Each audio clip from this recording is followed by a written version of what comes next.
Some days I won't play with pain, but there's some days that I'm going to be stubborn. There's been a lot of days I'm stubborn, and I'm saying I'm going to go play, but Coach Bad's like, no, you're not going to play.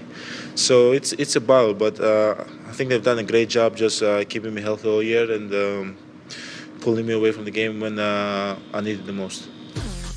So it sounds like Giannis could have given it a go, but he sat out as well as Chris Middleton, Eric Bledsoe, Tony Snell. Remember Malcolm Brogdon also out for those Milwaukee Bucks. So who did play? Hey.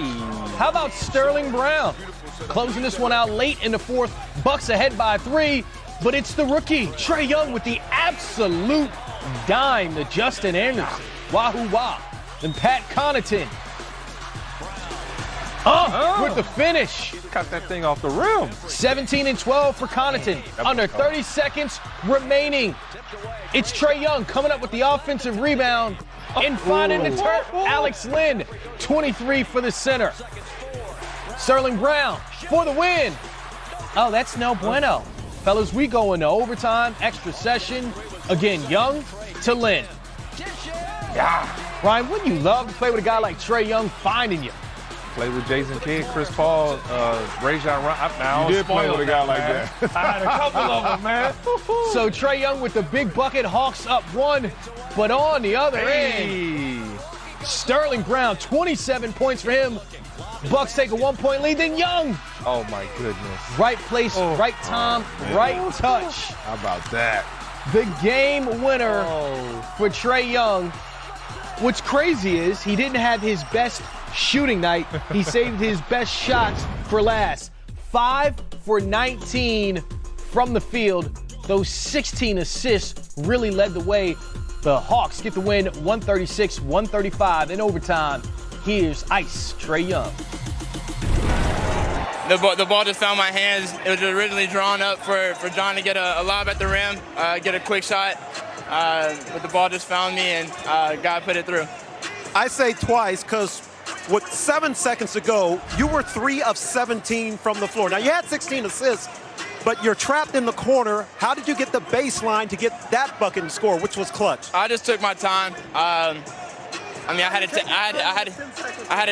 have a great game today, shooting wise, but I mean, just trying to contribute and trying to find other ways to impact this game. And that last 2 plays with 7 seconds left, just wanted to take my time and just trying to get it up quick.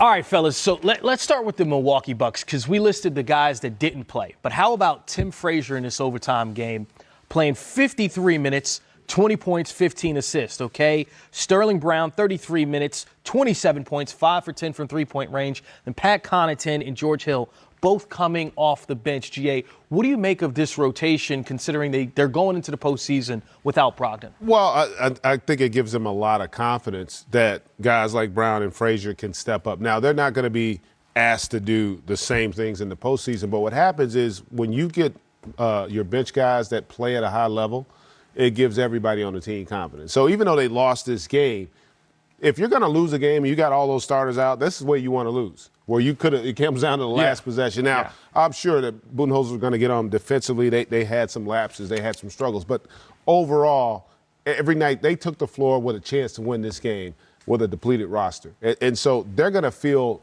pretty good about that moving forward because ultimately, come postseason time, that bench is going to be very important for them if they want to have a chance to come out of the Eastern Conference. It's funny. I've been in this role before with the Celtics playing in Atlanta, going into the playoffs. We sat Garnett, Pierce, Ray, everybody.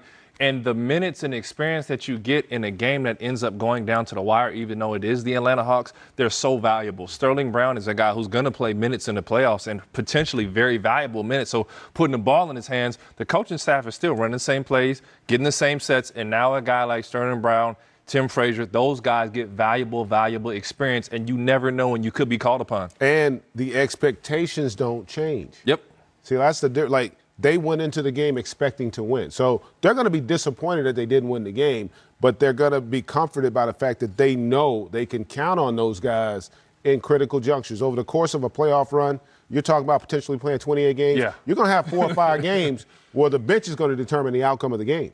and which ultimately could determine the outcome of a series. So these are valuable opportunities for those guys to earn that coaching staff's trust and, more importantly, their teammates' trust in those big moments. Earning trust. How about Trae Young? This second half of the season has been absolutely incredible. You see that with 4 games with 15 or more assists. Is he still in your conversation for Rookie of the Year, or can he win the award? You know, it's not fair to say that he's not in the conversation. He's in the conversation. He's had a great rookie year. Can he win it? I don't think so.